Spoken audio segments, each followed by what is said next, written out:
안녕하십니까. 본질을 투시하는 비법 본투비 지구과학의 안성진입니다. 자, 이투스 기숙학원 여러분들을 위한 수능 응원 영상 한번 준비를 좀 해봤습니다. 자, 어느새 수능을 보름 정도 앞두고 있는데 여러분들 처음에 만났을 때가 진짜 엊그저께 같은데 정말 시간이 쏜살같이 지나가는 것 같은 그런 느낌이 좀 듭니다. 이투스 기숙학원 같은 경우에는 저희 집에서 사실 상당히 거리가 좀 있어요. 그러다 보니까는 매번 출근할 때마다 좀 힘이 들고는 했었는데 그럼에도 불구하고 우리 친구분들이 너무너무 수업 잘 들어주시고 또 되게 긍정적인 그런 어떤 수업 태도로다가 이렇게 적극적으로 수업에 임해 주셔가지고 매번 정말 즐거운 마음으로 수업을 좀 했던 것 같습니다. 제가 이렇게 항상 진도에 치여가지고 표현은 잘 못했지만은 우리 이투스 기숙 여러분들께 정말 깊은 애정을 가지고 있었다라는 거 좀 말씀을 드리고 싶고요. 그래서 그런 어떤 애정 담긴 마음을 조금이라도 표현을 하고자 그렇게 그 파이널 교재도 무상으로 좀 이렇게 드리고 그랬던 것인데 아무튼간에 여러분들이 느끼셨을지 모르겠습니다.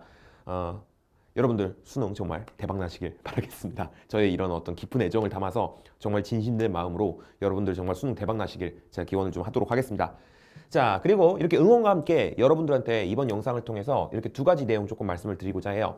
일단은 우리 친구들이 이제 마무리 학습 단계에서 어떻게 학습하면 좋나요? 이런 고민들 많이 하실 것 같아서 마무리 학습 어떻게 하면 좋은가? 이런 말씀 좀 드리고 그다음에 우리가 수능 현장에서 문제 풀이할 때 여러분들이 좀 주의하실 점, 유의하실 점 그런 것들도 좀 정리해서 말씀을 좀 드리고자 합니다. 자, 그럼 본론으로 한번 들어가 볼 수 있도록 할 건데요. 자, 마무리 단계에서 학습 어떻게 해야 되느냐? 일단 여러분들도 알고 계시겠지만 가장 기본이 되는 건 무엇이다? 그지? 개념과 기출이다. 자, 일단 제가 추천드리는 공부 방법은 일단 지금까지 여러분들이 풀어온 기출 문제들이 있을 거 아니에요. 그죠? 그런 기출 문제들을 싹 돌아보면서 내가 과거에 어떤 실수를 했었는가, 그리고 내가 이 문제를 풀면서 어떤 점을 깨달았는가, 그런 것들이 어쨌든 어딘가에 메모가 돼 있을 거 아닙니까? 그죠? 그런 것들을 쫙 이렇게 돌아보면서 내가 과거에 했던 실수는 두 번 다시 반복되지 않도록 반드시 의식화하는 과정이 필요하다라는 거 말씀을 좀 드리고 싶고요. 문제를 딱 봤는데 이거 어떻게 푸는 거더라? 막 이런 생각이 들 수가 있단 말이야. 그죠? 그럴 때는 당연히 해설지를 보든가 아니면 해설 강의를 보든가 해가지고 풀이 과정을 당연히 복기를 해주셔야 되겠고 그 과정에서 분명히 내가 잊고 있었던 어떤 개념이 있었구나라는 사실이 발견이 될 거예요. 그래서 내가 만약에 잊은 개념이 있다라고 한다면은 반드시 이제 개념서에서 관련된 맥락 전체를 좀 이렇게 복습을 해주시는 게 좋지 않을까라는 그런 생각을 좀 하고 있습니다. 오케이? 자, 그다음에 우리가 이렇게 개념 기출 단계도 했었지만은 우리 함께 인플레이션과 그다음에 진 모의고사 문제들도 많이 풀어봤잖아요. 그죠? 일단 인플레이션 같은 경우에 보시면 자료 정보 포인트라고 해가지고 뭔가 이것저것 설명이 되던 그런 파트도 있었는데 이런 자료 정보 포인트 같은 경우에는 전부는 아니지만 출제 가능성이 좀 낮은 부분들은 배제하고 대부분의 내용이 제가 나눠드렸던 특이점 교재 있죠. 특이점 교재에 간략하게 정리가 되어 있거든요. 그래서 이 특이점 교재 한번 쓱 돌아보시면서 복습을 해주시면 충분하지 않을까라는 그런 생각이 들고요. 그다음에 인플레이션에 수록돼 있던 여러 가지 어떤 다지선다 문제들 있었잖아요. 그죠?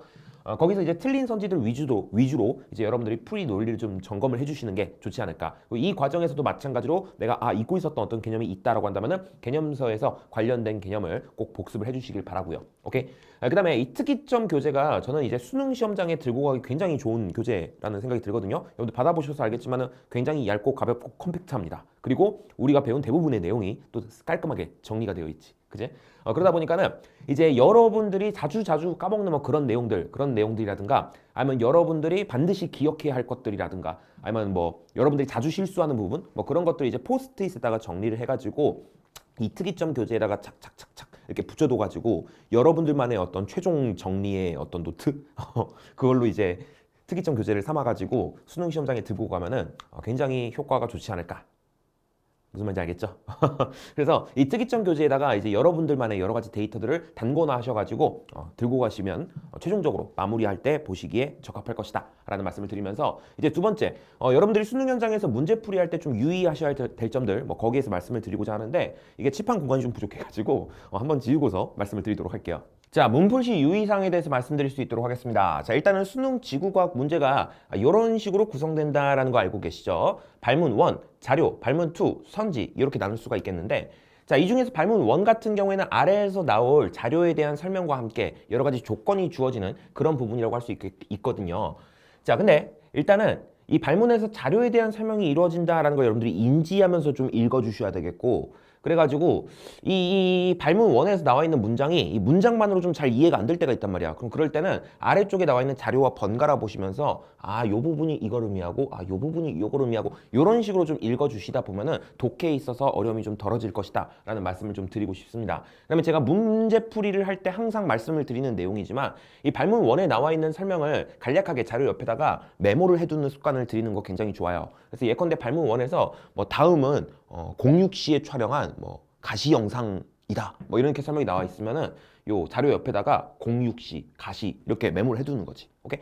별거 아니지만 이거 하나만으로 굉장히 실수의 가능성을 줄일 수 있다라는 거 말씀을 좀 드리고 싶고요. 그 다음에 발문 원에 어떤 조건이 나와 있다면 당연히 조건 잘 체크를 해주셔야 되겠죠. 이 발문 원에 나와 있는 문장을 문장별로 딱딱 끊어가지고 이 부분이 조건에 대한 부분이구나 이런 식으로 생각을 해주셔도 좋고, 아니면 조건에 해당되는 부분에다가 뭐 번호를 매기셔도 좋고, 아무튼 간에 요 부분이 지금 뭔가 조건에 대한 안내가 되어 있는 부분이다라는 걸 본인이 알아볼 수 있는 표시를 조금 해두는 것이 좀 문제풀이에 있어서 유리한 어떤 점이 될 수가 있다라는 거 말씀을 좀 드리고 싶습니다. 자, 그다음에 이제 아래쪽에 자료로 한번 넘어가 볼 수 있도록 할 건데, 일단은 이 자료를 딱 보게 되면 우리가 이 자료 상황을 좀 확인을 해줘야 되잖아요. 근데 이때 우리에게 제시된 이 자료 상황이 우리가 교육 과정에서 배웠던 어떤 일반적인 자료 상황인가? 아니면은 우리가 배운 걸로는 선뜻 뭔가 설명이 잘 안 되는 좀 기괴하고 좀 특수한 경우인가? 이런 거 우리가 생각해 주는 거 조금 중요하거든. 왜 예컨대 그런 경우가 있을 수 있잖아요. 다음은 북반구의 온대저기압이다 라고 돼 있는데, 우리가 일반적으로 아는 온대저기압은 이런 식으로 생겨먹었잖아. 저기압 중심이 이렇게 있으면은 온난전선 요렇게 있고 한랭전선 요렇게 있고 이런 식으로 생겨먹었잖아요. 그죠? 근데 다음은 북반구의 어떤 온대저기압의 모습이다 라고 되어 있는데, 이놈의 온대저기압이 뭐 이런 식으로 생겨먹은 거야. 이런 식으로 생겨먹은 거야. 그죠? 그럼 우리가 아는 모습이랑 뭔가 살짝 다르잖아요. 그죠? 이런 경우가 이제 제가 말했던 이런 특수한 경우라고 할 수가 있겠죠. 이런 특수한 경우 같은 경우에는 거의 100% 확률로 자료 해석형 선지가 하나쯤 배치되게 돼 있는데, 그런 경우에는요, 우리가 배웠던 내용과 뭔가 조금 사마띠 아니한 느낌이 들더라도 자료가 그렇게 말하고 있으면 맞다고 판단을 해줘야 된다라는 거. 뭐 예컨대 이런 상황을 이제 토대로 말씀을 드리자면은, 우리가 배우기로 이 온난전선과 한랭전선 사이에서는 남서풍 계열의 바람이 분다 이렇게 이야기를 하잖아요. 그죠? 근데 이런 상황에서는 온난전선과 한랭전선 사이에서 무슨 바람이 불게? 그지? 남동풍 계열의 바람이 불어요. 저기압 중심으로 갈라다가 전향력에 영향을 받아서 진행 방향의 오른쪽으로 경로가 틀어질 테니까. 아시겠습니까? 그래서 이런 식으로 자료가 그렇게 말하고 있으면 항상 자료에 기반을 해서 답을 해주셔야 된다. 자료 해석형 선지가 나왔을 때. 아시겠습니까? 자, 그 다음에 이제 두 번째, 요 자료에서 그래프가 제시되는 경우가 있을 수 있단 말이야. 자, 제가 이제 문제풀이 할 때 항상 말씀을 드리는 거지만, 이 그래프 관련 문제가 나오게 되면 일단 축 잘 보셔야 돼. 그지? 요 그래프 각 축의 의미와 그 다음에 증감 방향 그리고 간격까지 좀 잘 살펴보셔야 된다라는 거 제가 여러 번 강조드렸기 때문에 인지하고 계실 거고요. 그 다음에 그래프에 따라서 기울기가 굉장히 중요한 의미를 갖는 그런 그래프들이 있어. 예컨대 가로축이 거리, 세로축이 후퇴 속도인 그래프가 있다라고 했을 때 그 그래프에서 기울기가 무엇을 의미합니까? 그죠? 기울기가 허블 상수를 의미한다라는 거. 뭐 이런 거라든가, 아니면 해령 중심으로부터 거리에 따른 해양 지각의 연령 분포 그래프에서의 기울기가 확장 속도랑 관련이 있다든가. 아무튼 기울기가 어떤 의미를 갖는 그래프들이 많이 있거든요. 그죠? 그렇기 때문에 이 그래프의 기울기의 의미도 한 번쯤 우리가 좀 생각을 해주셔야 되겠다라는 거 말씀을 좀 드리고, 그다음에 발문 2 같은 경우에 보통 이에 대한 설명으로 옳은 걸 고르시오라는 문장이 쓰여져 있기 때문에 많은 친구들이 그냥 무시하고 쓱 지나가는 그런 경향이 있는데, 이 발문 2에 가끔 가다가 단조건 나오는 거 아시죠? 그죠? 그리고 이 단조건이 문제풀이에 있어서 굉장히 실마리로 작용하는 경우가 많이 있기 때문에 항상 이 단조건이 혹시나 있지는 않은지 잘 체크를 해주셔야 되겠다라는 말씀을 좀 드립니다. 오케이? 자, 그다음에 이제 선지로 넘어가게 되면요. 자, 선지의 유형 같은 경우에 크게 나누자라고 한다면은 개념형 선지, 자료 해석형 선지, 추론형 선지로 나눌 수 있거든요. 뭐 개념형 선지는 뭐 제가 딱 드릴 말씀이 딱히 없고 개념 학습 꼼꼼하게 해주시면 되겠다라는 거 외에는. 그다음에 자료 해석형 선지 같은 경우에는요. 말 그대로 자료 안에 답이 있는 유형이에요. 그렇기 때문에 이 자료 해석형 선지 중에 뭐 어떤 선지들은 여러분들이 약간 뇌정지 오는 그런 경우가 있거든. 뭐냐면은 되게 낯선 용어로 돼 있어. 그래서 그 낯선 용어에 대해서 막 설명하면서 뭐가 뭐보다 크니 막 이런 걸 물어보는 경우가 있을 수 있단 말이야. 그럴 때 여러분들이 막 뇌정지 와가지고 뭐야 이거 어떻게 하는 거지 막 이런 생각이 드실 수 있는데, 정작 요 선지에서 물어보는 그 뭔가 용어가 복잡한 그 내용이 이 그래프에서 세로축을 의미한다든가 아니면 이 그래프에서 가로축을 의미한다든가 뭐 그런 경우가 있을 수 있어요. 그럼 그 경우에 이 선지는 그냥 이 그래프에서 세로축 값을 읽어서 비교하세요라는 그런 내용이 되는 거거든. 초등학생도 풀 수 있는 그런 문제가 되는 건데, 은근히 그 좀 낯선 용어에 이렇게 딱 사로잡혀가지고 뭐지 이게 뭐에 의미하는 거지 막 이렇게 뇌정지가 오시는 분들이 있어. 오케이? 그렇기 때문에 뭔가 낯설다 싶은 느낌이 들다면 혹시나 이 여기 선지에서 묻고 있는 그 내용이 자료 안에 들어가 있지는 않은지 그런 걸 좀 체크해 주실 필요가 있다. 그러면은 되게 단순한 자료 해석형 선지일 가능성이 높다라는 거 말씀을 좀 드립니다. 자, 그다음에 추론형 선지에 대해서 말씀을 드리자면, 제가 뭐 한창 개념 학습할 때 여러 번 말씀을 드렸지만 이 추론형 선지 같은 경우 이제 단원 연계형 선지와 연역형 선지가 있을 수 있어요. 단원 연계형 선지는 지금 문제에서 예컨대 대기대 순환에 대해서 묻고 있어. 근데 갑자기 뜬금없이 다른 단원, 예컨대 용승과 침강 파트에서 배운 내용을 딱 끄집고 와서 물어보는 거야. 이 자료랑 엮어가지고 그런 어떤 유형이 있을 수가 있겠고, 연역형이라는 건 우리가 개념 단계에서 배웠던 원리를 바탕으로다가 추론을 해야 되는 뭐 그런 선지라고 할 수가 있겠는데, 일단 단원 연계형 추론형 선지 같은 경우에는 대표적인 예가 그런 게 있겠죠. 대기대 순환과 관련된 자료를 보여주고 있어. 근데 갑자기 위도 60도대에서 표층 해수의 발산이 일어날 수 있냐고 묻는 거야. 그래서 문제 처음 나왔을 때 오답률 되게 높았거든요. 표층 해수의 발산, 이 워딩을 보고서 이걸 내가 어떤 단원에서 배웠더라 라는 걸 떠올리는 그런 자세가 이런 단원 연계형 문제를 푸는데 굉장히 도움이 될 수 있다라는 거 말씀을 드리고 싶고, 자, 그다음에 연역형 선지 같은 경우에 대표적인 예가 대륙 지각의 하부에서 선로감이 발견될 수 있느냐 뭐 그런 선지가 대표적인 예라고 할 수 있겠는데, 사실 우리가 그딴 거 안 배우거든요. 그죠? 개념 배울 때 딱히 그딴 걸 배우지는 않아. 하지만 그런 걸 물어볼 수 있는 이유는 우리가 개념 단계에서 배웠던 원리를 바탕으로다가 충분히 추론할 수 있는 내용이기 때문이죠. 이 대륙 지각의 하부에는 현무암질 마그마와 유문암질 마그마와 그 다음에 안산암질 마그마가 모두 공존하고 있고, 그럼 이들이 지하 깊은 곳에서 서서히 굳어진다면 심성암에 해당되는 반려암과 섬로감과 화강암이 모두 생길 수 있을 것이다 라는 그런 추론을 요구한 거지. 그래서 이 연역형 추론형 선지에 대응할 수 있는 뭐 그런 방법이 무엇이냐라고 한다면 사실 개념을 원리적으로 꼼꼼하게 학습하는 것밖에 없어요. 오케이. 그렇기 때문에 내가 이제 마무리 단계에서 이 기출 문제들의 논리들을 쫙 이렇게 살펴보면서 내가 그 단순히 답을 알고 있다 이 선에서 만족하지 말고, 내가 이게 왜 답인지를 스스로에게 잘 설명할 수 있는지 그런 것들을 점검을 해보시길 바라고, 그 과정에서 뭔가 막히는 게 있어. 내가 뭔가 좀 잊은 게 있는 것 같아. 내가 뭔가 잘못 이해하고 있는 게 있는 것 같아. 그렇다면 개념서를 다시 보시면서 관련된 부분을 좀 복습을 해주셔야 되겠다. 아시겠습니까? 그러고도 도저히 모르겠으면 강의를 다시 돌려보든가 아니면 저에게 Q&A 게시판에서 질문을 주시든가. 아시겠습니까? 오케이, 그런 점을 좀 말씀을 드리고 싶습니다. 자, 그래서 뭐 문풀시 유의사항에 대해서 이모저모 말씀을 드렸는데, 자, 마지막으로 또 기타 유의사항에 대해서 말씀드리자면, 자, 여러분 문장 절대로 뭉개서 읽지 마세요. 오케이.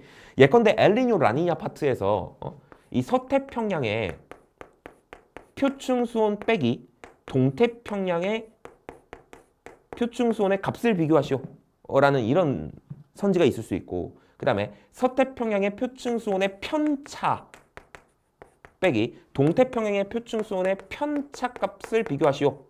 뭐 이런 선지가 있을 수 있잖아. 되게 비슷해 보이지만 결과가 완전 다르게 나올 수 있거든. 그죠? 그렇기 때문에 문장을 하나하나 정확하게 무엇을 묻는 것인지 똑띠, 오케이? 똑띠, 정확하게 뭉개서 읽지 말고, 오케이? 정확하게 조금 읽어주실 필요가 있겠다라는 말씀을 좀 드리고 싶습니다. 그리고 뭐 예컨대 적색거성의 중심액에서 수소액융합 반응이 일어날 수 있냐? 이건 틀린 거죠.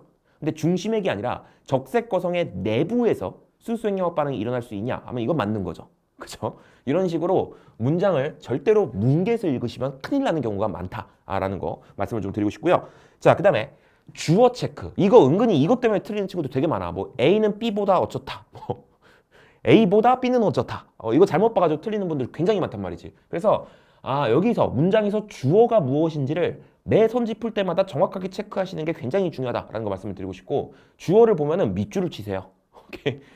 그거를 좀 말씀을 드리고 싶습니다. 오케이. 그 다음에 이것도 말씀을 드리고 싶어. 이 선지의 어떤 판단 근거가 자료에 있어.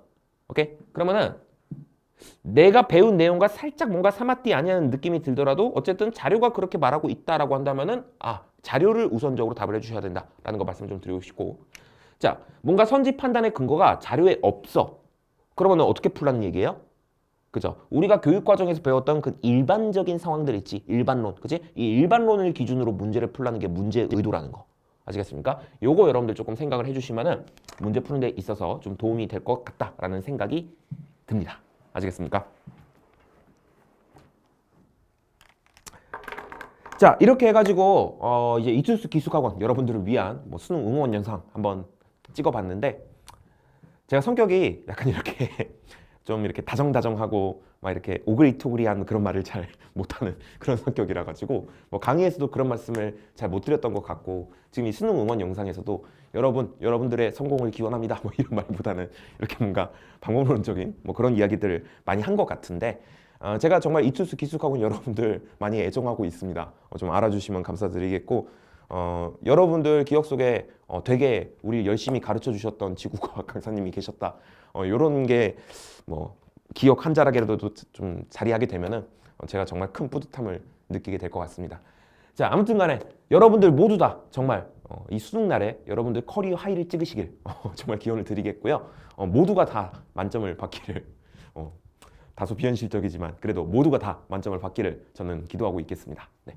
너무 고생 많으셨고요. 마무리 학습 잘 하시고요. 좋은 결과 있길 바라겠습니다. 항상 응원하겠습니다. 감사합니다. 안성진이었습니다.